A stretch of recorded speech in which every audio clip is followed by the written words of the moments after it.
लोग माँ को मारते हैं। अरे धिक्कार तुम्हारे जीवन को। जिस माँ ने 9 महीने गर्भ में रखा उस माँ का चरणामृत पीना चाहिए। चैतन्य महाप्रभु कहते हैं, माँ यदि मैं अपने शरीर की चमड़ी उतार कर तुम्हारी जूती बना दूं तो भी कम है। माँ की महिमा अपार है। अपनी माँ और अपने पिता को सुख देना चाहिए, उन्हें भगवान मानना चाहिए। और माता पिता को भगवान मानकर सेवा करने से पुंडरीक जी यहाँ थे महाराष्ट्र में, तो आज भी विट्ठल भगवान जो खड़े ना, वो माता पिता की सेवा से रीझ कर पुंडरीक जी को दर्शन देने के लिए आए थे। जो माता पिता की सेवा नहीं करता वो कभी प्रकाशित नहीं हो सकता, उन्नति को प्राप्त नहीं होता। आज ऐसे नीच बच्चे हैं कि जिस माँ ने जिस पिता ने पाला उन्हीं को टुकड़े टुकड़े के लिए बाहर फेंक देते हैं, उनको मारते हैं, अनाथालय में छोड़ जाते हैं। अगर वो बिस्तर में टट्टी किए हुए तो डंडा से मारते हैं। ये बिस्तर में तुम्हारी माँ ने ही तुम्हें साफ करके इतना बड़ा बनाया, और आज उस माँ को सेवा का अवसर पड़ा तो तुम डंडा मारते हो, गाली देते हो, अपमान कर। ये बड़े नीच लोग हैं। ऐसे नरकों में बड़ी दुर्गति होती है जो अपने माता पिता को मारते पीटते।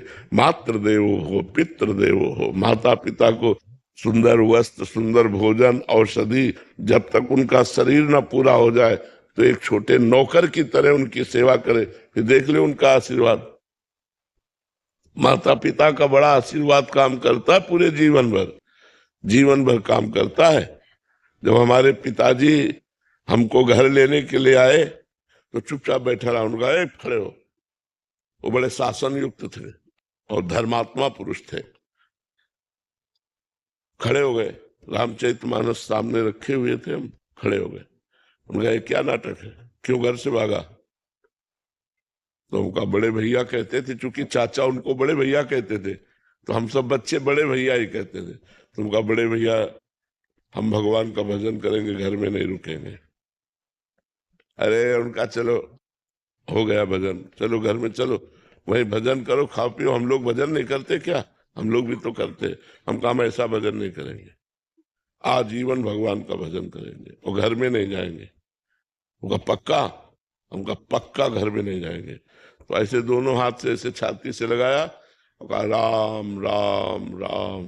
ऐसे 3-4 बार राम राम कहते, पीठी में हाथ फेरा और बोले जाओ, जहां बैठोगे पुष्पों की वर्षा होगी। उनका आशीर्वाद। तो आज गली चलते हैं तो फूलों की वर्षा होती है। तो वही पिता के वचन, पिता के वचन, पिता का आशीर्वाद। हम माता पिता के आशीर्वाद से ही इस मार्ग में चले, ऐसा मनमानी नहीं चले। और बस बचपन से गुरु की कृपा का आश्रय लेकर, गुरु चरणों का आश्रय लेकर, गुरु जी की दिखाए हुए मार्ग से ही चले। इसलिए हमें लगता है कि अपने मनोरथों को, अपनी कामनाओं को दबाकर अपने माता पिता की इच्छा की पूर्ति करनी चाहिए, उनकी सेवा करनी चाहिए। जिनके माँ है यार, प्यार कर लो, नहीं तरसना पड़ता है पूरी जिंदगी। या तो भगवान और या माँ, दूसरा कोई नहीं। माँ माँ है, वो गुस्सा दिखाएगी लेकिन वो दूध में मलाई डाल के ला के पिलाएगी। वो प्यार का संसार में है, वो प्यार संसार में थोड़ी, जो माँ का प्यार है। ऐसी माँ को लोग मारते हैं। जिस माँ ने अपना रक्त दूध बना के पिला दिया, उस माँ की पूजा करनी चाहिए या मारना चाहिए? पता नहीं कैसे मूड बुद्धि के लोग हैं, डंडे से थप्पड़ से माँ को मारते हैं, अनाथालय में छोड़ जाते हैं। ऐसा नहीं। अब तुम्हारा अवसर आया है, अब तुम उनकी सेवा करो।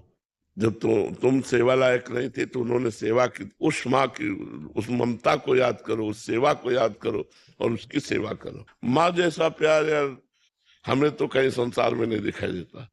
सब स्वार्थ युक्त प्यार करते हैं, निस्वार्थ माँ प्यार करती है। मेरा बेटा सयाना हो जाए, मेरा बेटा पुष्ट हो जाए।